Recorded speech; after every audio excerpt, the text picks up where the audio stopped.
This is a quick demo of the IMA Control and BCM gauge combo.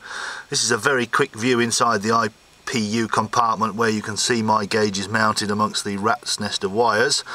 Obviously my wires have got hundreds of splices in because I've been experimenting with loads and loads of different things over the years, and this is the project car, but that is approximately where your IMA control board is nice and easy to mount, just where I've got it there.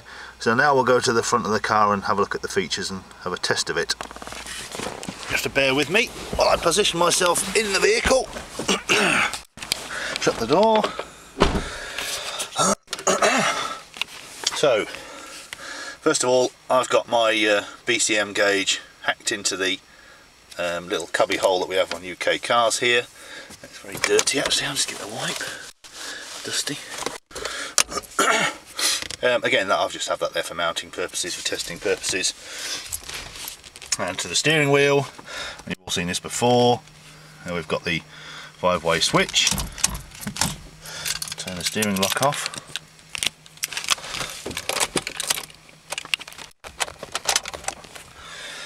Okay, there's the 5-way switch. Up, down,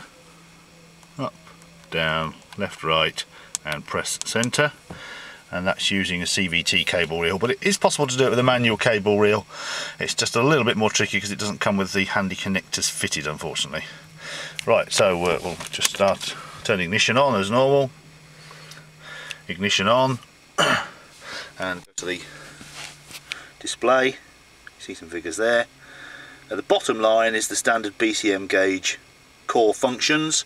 Voltage 166, 75% state of charge, no current, and temperature is 25 degrees centigrade.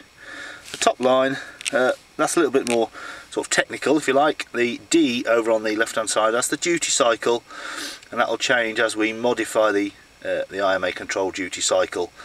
Less than 50 is regen and more than 50 is assist. The T is the throttle position.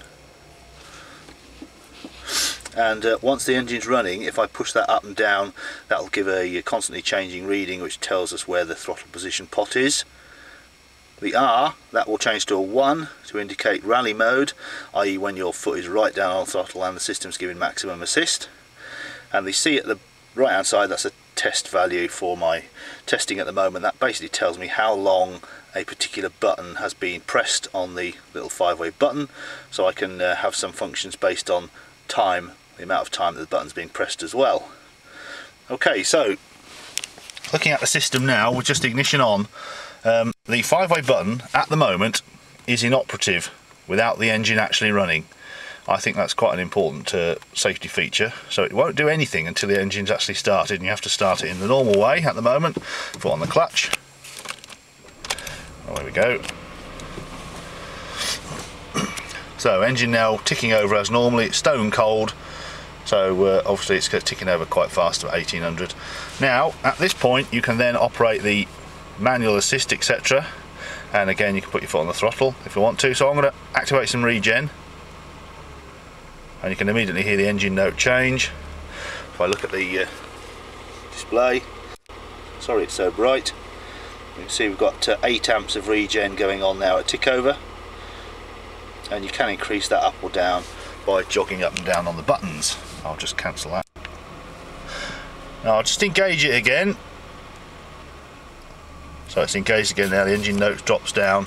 Now it's quite difficult to stall it with regen now because I've made the system detect when the engine is not running, and so immediately disengages any of the IMA control functions if you stall the car. So for instance, it's now got nothing running at the moment. So if I engage regen,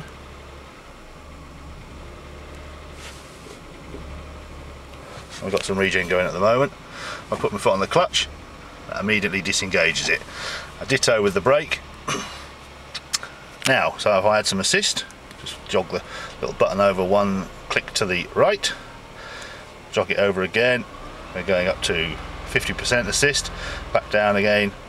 You can either jog it left or right, or press it in the middle to cancel it.